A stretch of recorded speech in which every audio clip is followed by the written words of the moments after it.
নলবাৰীত কৃষকৰ মাজত হাহাকাৰ। বৰষুণৰ অভাৱত ঠায়ে ঠায়ে পথাৰত মেলিছে চিৰাল ফাঁট। বহুদিন ধৰি নাই বৰষুণ। পানীৰ অভাৱত কঠীয়া নষ্ট হৈছে নলবাৰীৰ কৃষক ৰাইজৰ। বিগত বহুদিন ধৰি কম বৰষুণৰ বাবে এতিয়া কৃষি পথাৰত মেলিছে চিৰাল ফাঁট। নলবাৰী জিলাৰ অন্তৰ্গত কাছিমপুৰৰ লগতে সমগ্ৰ অঞ্চলটোতে এতিয়া বৰষুণৰ অভাৱত কৃষকসকল পৰিছে বিপদত। বৃহত্তৰ অঞ্চলটোৰ বেছি সংখ্যক পৰিয়ালে কৃষিৰ ওপৰত নিৰ্ভৰশীল। কিন্তু বৰষুণৰ অভাৱত এতিয়া মূৰে কপালে হাত দিছে কৃষকে। উপযুক্ত জলসিঞ্চনৰ অভাৱত ঠায়ে ঠায়ে চিৰাল ফাঁট মেলিছে খেতিপথাৰত, যাৰ ফলত এতিয়া বৃহৎ লোকচানৰ সন্মুখীন হৈছে কৃষক ৰাইজ। এই সময়ত বৰষুণ নাহিলে ধান খেতি কৰিব নোৱাৰিব কৃষক ৰাইজে। তাকে লৈ চিন্তিত হৈ পৰিছে অঞ্চলবাসী। ধন্যবাদ জনাইছো।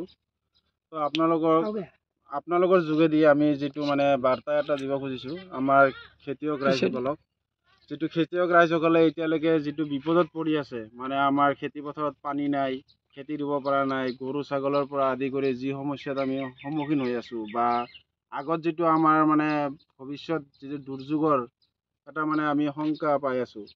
আৰু গতিকে ইয়াৰ জেগাতে আপোনালোকৰ জোৰেদি আমি জনাম, নিউজক জনাম আৰু চৰকাৰকো অনুৰোধ জনাম যিহেতু আমাক ইৰিগেশ্যনৰ কিবা এটা পানীৰ ব্যৱস্থা কৰি দিয়ে। আৰু দ্বিতীয় কথা হ'ল, আমাৰ তাতে ইৰিগেশ্যনৰ ব্যৱস্থা আছিলে, কিন্তু আজি 10-15 বছৰে কোনো ধৰণৰ পানী নাই, যিটো ভৱেশ কলিতাৰ দিনৰ পৰাই আছিলে। কিন্তু এতিয়া বৰ্তমানৰ দক্ষ মন্ত্ৰী পীযুষ হাজৰিকাৰ হাতত আছে যিহেতু ডিপাৰ্টমেণ্ট, তেখেতৰ জোৰেদি আমি কিবা এটা সুব্যৱস্থা পাওঁ নেকি তাৰে আশা কৰিছোঁ।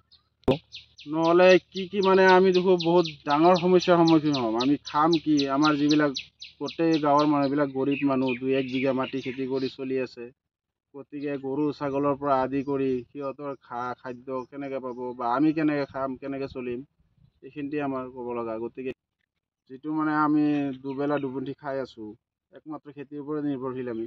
গতিকে সেইখিনিতেও আমাৰ যদি অসুবিধা হৈ যায়, আমি খাম কি, কেনেকৈ চলিম, সেইখিনিতে আমাৰ ক'ব লগা।